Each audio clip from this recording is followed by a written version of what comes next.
আর কয়েক মাস পরই মাঠে গড়াতে যাচ্ছে ঘরোয়া ক্রিকেটের সবচেয়ে বড় আসর বিপিএল 2025।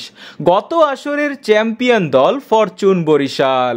ক্রিকেট প্রেমী হিসাবে আলাদা পরিচিত রয়েছে বরিশালের মানুষের, কারণ গত আসরে বিপিএল এর সবগুলো ম্যাচ আয়োজন করা হয়েছিল ঢাকা, সিলেট ও চট্টগ্রামে। ঢাকা, সিলেট বা চট্টগ্রাম যেখানেই খেলা হোক না কেন, সেখানেই নিজের দলকে সাপোর্ট করতে ছুটে গিয়েছে বরিশালের মানুষেরা। আইপিএল সহ বিশ্বের বড় বড় টি-20 লিগগুলো আয়োজন করা হয় হোম অ্যাওয়ে সিস্টেমে। দলের নিজ ঘরের মাঠে যখন খেলা আয়োজন করা হয়, তখন স্থানীয় সমর্থকেরা নিজ নিজ দলের খেলোয়াড়দের সাপোর্ট করে। কিন্তু বিপিএল এর 10টি আসর চলে গেলেও এখনো পর্যন্ত বরিশালের মাটিতে তাদের ঘরোয়া কোনো স্টেডিয়ামে বিপিএল বা একটি আন্তর্জাতিক ম্যাচ আয়োজন করা হয়নি।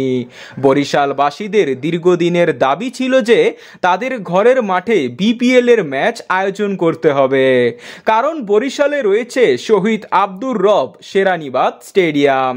এটি শুধু বরিশালের জন্য নয়, বাংলাদেশের বৃহত্তম স্টেডিয়ামের মধ্যে একটি।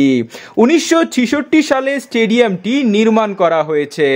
নির্মাণের 60 বছর পরেও এখনো পর্যন্ত এই স্টেডিয়ামটিতে একটি আন্তর্জাতিক ম্যাচ বা বিপিএল এর কোনো ম্যাচ আয়োজন করা হয়নি, এবং কি কখনো প্রচেষ্টাও করা হয়নি। দেশের সবচেয়ে বড় এই স্টেডিয়ামটিতে কমতি নেই কিছুর। রয়েছে ম্যাচ অফিসিয়াল, ড্রেসিং রুম সহ 5 তলা পেভিলিয়ন। দর্শক ধারণ ক্ষমতা রয়েছে 35,000, যা মিরপুর শেরেবাংলা স্টেডিয়ামের থেকে বড়। কিন্তু এত কিছুর পরেও এখানে এখনো পর্যন্ত একটিও ম্যাচ আয়োজন হয়নি। তাই বরিশালের মাটিতে বিপিএল এর কোনো ম্যাচ উপভোগ করতে পারেনি বরিশালবাসীরা। গত বছর শেষ হওয়ার কথা ছিল বরিশাল স্টেডিয়ামের কাজ, কিন্তু এখনো আধুনিক স্টেডিয়াম বানানোর কাজ শেষ হয়নি। তবে নতুন সরকার ও নতুন ক্রিকেট বোর্ড জোরে সোরেই কাজ করছে বরিশাল স্টেডিয়ামের। তবে এবারের বিপিএল এ বরিশালে ম্যাচ রাখার সম্ভাবনা নেই, তবে কাজ শেষ করতে পারলে আগামী বছর তা সম্ভব হবে।